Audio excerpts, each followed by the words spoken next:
નમસ્કાર વિદ્યાર્થી મિત્રો, હું પરમાર સુરેશભાઈ, ધોરણ 10 વિષય સામાજિક વિજ્ઞાન, પ્રકરણ 4 ભારતનો સાહિત્યિક વારસો ભાગ 5 માં આપ સર્વ વિદ્યાર્થી ભાઈ બહેનોનું હાર્દિક સ્વાગત કરું છું.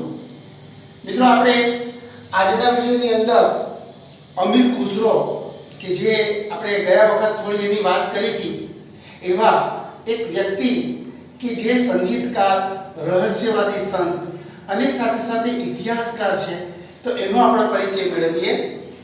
તો આ તમને પરીક્ષાની અંદર 3 માર્ક્સમાં પૂછાય છે વારંવાર, તો યાદ રાખજો.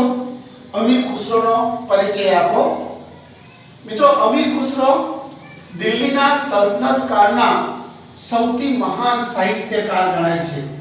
મિત્રો, દિલ્હીની અંદર અનેક સમયની અંદર અલગ અલગ યુગ આવ્યા. એમાં જે સલ્તનત કાળ જે છે એનો સૌથી મહાન સાહિત્યકાર હતો અમીર ખુસરો. તે એક કવિ, ઇતિહાસકાર, રહસ્યવાદી સંત અને સંગીતકાર પણ હતો. મિત્રો, ચાર બાબતોમાં એ કુશળ હતો. એટલે કવિ પણ હતો, ઇતિહાસકાર હતો, સંગીતકાર હતો અને સાથે સાથે રહસ્યવાદી સંત પણ હતો. અમીર ખુસરો સુપ્રસિદ્ધ હઝરત નિઝામુદ્દીન ઓલિયાના શિષ્ય હતા. એટલે કે અમીર ખુસરોના ગુરુ હતા હઝરત નિઝામુદ્દીન ઓલિયા. મિત્રો, ખાલી જગ્યામાં 1 માર્ક્સનો પ્રશ્ન પૂછાય કે અમીર ખુસરોના સુપ્રસિદ્ધ ગુરુ કોણ હતા, તો તમારે લખવાનું હઝરત નિઝામુદ્દીન ઓલિયા. અથવા એવું પણ પૂછે કે અમીર ખુસરો ખાલી જગ્યાના શિષ્ય હતા, તો હઝરત નિઝામુદ્દીન ઓલિયા. તે ફારસી અને સંસ્કૃત ભાષાનો વિદ્વાન હતો. મિત્રો, વિચાર કરો કે સંસ્કૃત અને ફારસી આ બંને ભાષાનો વિદ્વાન હતો. એણે આસિકા, નૂહ, સિપિહર અને કિરાતુલ સદાયન એની જાણીતી કૃતિઓ હતી. મિત્રો, 4 કૃતિઓ એની જાણીતી છે: આસિકા, નૂહ, સિપિહર અને કિરાતુલ સદાયન. આ ઉપરાંત તેણે અનેક કાવ્ય ગ્રંથો પણ રચ્યા હતા.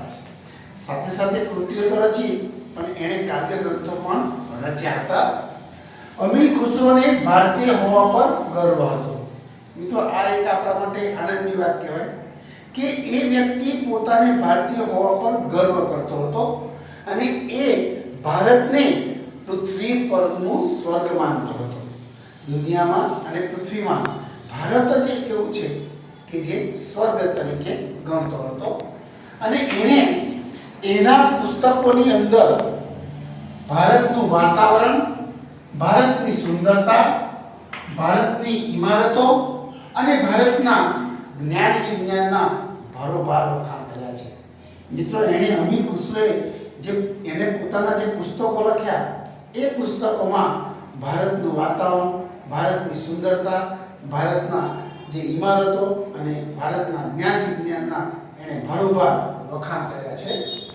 તે દ્રઢપણે માનતો હતો કે હિન્દુ ધર્મનું સારત્વ ઇસ્લામ ધર્મની સાથે અનેક દ્રષ્ટિએ મળતું આવે છે. મિત્રો, એ એવું માનતો હતો દ્રઢપણે કે ભાઈ હિન્દુ ધર્મનું સારત્વ અનેક દ્રષ્ટિએ ઇસ્લામ ધર્મ સાથે મળતું આવે છે.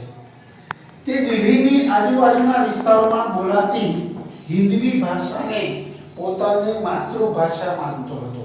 મિત્રો, અમીર ખુસરોની માતૃભાષા હતી હિન્દી, કે જે દિલ્હીની આસપાસના વિસ્તારોમાં બોલાતી હતી.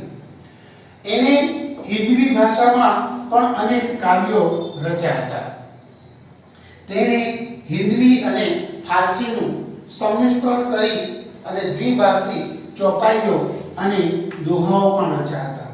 મિત્રો, આ વ્યક્તિ હિન્દી અને ફારસી બંને ભાષાનું સંમિશ્રણ કર્યું અને એમાં અનેક ચોપાઈઓ અને અનેક દોહા પણ રચ્યા હતા. મધ્યયુગના પ્રાદેશિક ભાષાઓના સાહિત્ય વિશે લખો. મિત્રો, મધ્યયુગની અંદર જુદા જુદા રાજ્યો અને જુદા જુદા પ્રદેશોમાં પ્રાદેશિક ભાષાઓનો વિકાસ થયો હતો અને એમાં જે તે રાજ્યના કે પ્રદેશના શાસકોએ એની ભાષાને ખૂબ જ મહત્વ આપ્યું છે. તો મધ્યયુગની અંદર પ્રાદેશિક ભાષાઓના સાહિત્યમાં આપણે જોવા જઈએ તો બંગાળ, ગુજરાત અને અન્ય રાજ્યોના સુલતાનોએ સ્થાનિક ભાષા અને સાહિત્યને રાજ્યાશ્રય આપ્યો. મિત્રો, મધ્યયુગ દરમિયાન ગુજરાત, બંગાળ અને અન્ય રાજ્યોની અંદર જે રાજાઓ હતા એમણે પોતાના વિસ્તારની સ્થાનિક જે ભાષા છે એના અને એના સાહિત્યને રાજ્યાશ્રય આપ્યો, એટલે કે રાજ્યનો આશ્રય આપ્યો. કબીર જેવા ભક્તિ માર્ગના અનેક જે સંત કવિઓ થઈ ગયા એમણે લોક ભાષામાં ઉપદેશ આપ્યો. મિત્રો, કબીર આપણે જાણીએ છીએ દોહરા માટે, તો એમણે ભક્તિ માર્ગની અંદર અનેક સંત કવિઓએ લોક ભાષાની અંદર ઉપદેશ આપ્યો, અલગ અલગ વિસ્તારની અલગ અલગ ભાષામાં. સંધુકડીમાં લખાયેલ કબીરના દોહા એ લોક સાહિત્યનો અંગ બન્યા છે. મિત્રો, સંધુકડી એટલે સધુકડી કહેવાય એ ભાષાની અંદર લખાયેલા જે દોહરા છે અથવા દોહા છે એ લોક સાહિત્યનું અંગ બન્યા છે. એટલે કબીરની સામે જો જોડકામ પૂછાય તો તમારે દોહા લખવું પડે. આ સમયમાં ભોજપુરી અને અવધી હિન્દી ભાષાની મુખ્ય બે બોલીઓ હતી. મિત્રો, યાદ રાખજો, હિન્દી ભાષાની મુખ્ય બે બોલીઓ છે અવધી અને ભોજપુરી. અવધી ભાષામાં મલિક મુહમ્મદ જાયસીએ પદ્માવત નામનું મહાકાવ્ય લખ્યું. મિત્રો, ખાલી જગ્યા પૂછાય કે મલિક મુહમ્મદ જાયસીએ અવધી ભાષામાં ખાલી જગ્યા નામનું મહાકાવ્ય લખ્યું તો પદ્માવત યાદ રાખજો. મિત્રો, સંત તુલસીદાસે રામચરિતમાનસ નામનો સુપ્રસિદ્ધ ગ્રંથ લખ્યો હતો. એટલે મિત્રો, આ જોડકામાં પણ પૂછાય તો યાદ રાખવાનું છે કે મલિક મુહમ્મદ જાયસી તો પદ્માવત અને સંત તુલસીદાસ તો રામચરિતમાનસ. આ જોડકાની અંદર લખવાનું થાય.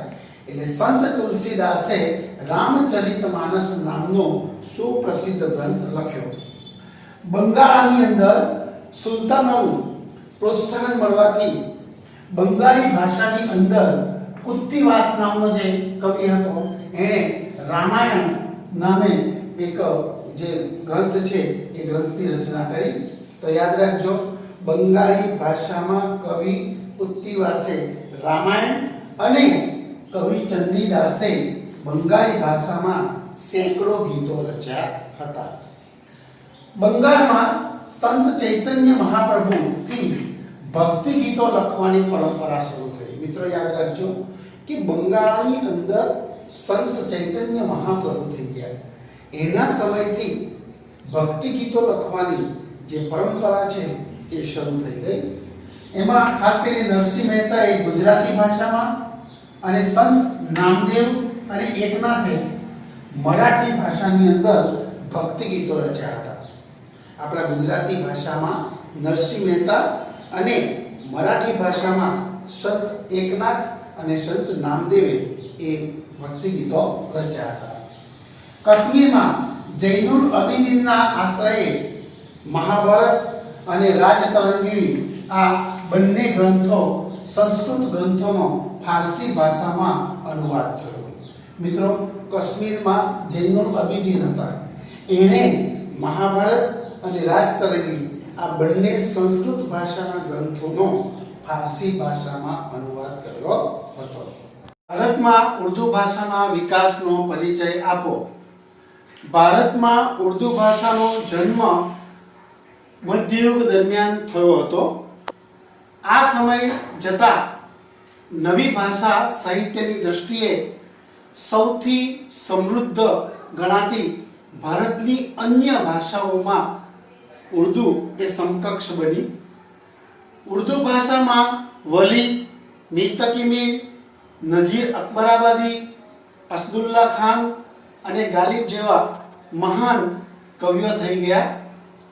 18મી સદીમાં ઉર્દુમાં ગદ્ય ભાગનો વિકાસ થયો. સંસ્કૃતમાં મોટાભાગના ઐતિહાસિક ગ્રંથોનું ઉર્દુ ભાષાની અંદર ભાષાંતર થવા લાગ્યું. આમ ઉર્દુ ભાષાની અંદર અનેક મૌલિક ગદ્યખંડો રચાયા. તેમાં મોહમ્મદ હુસેન આઝાદ રચિત દરબારે અકબરી એક મહત્વનો ગ્રંથ છે.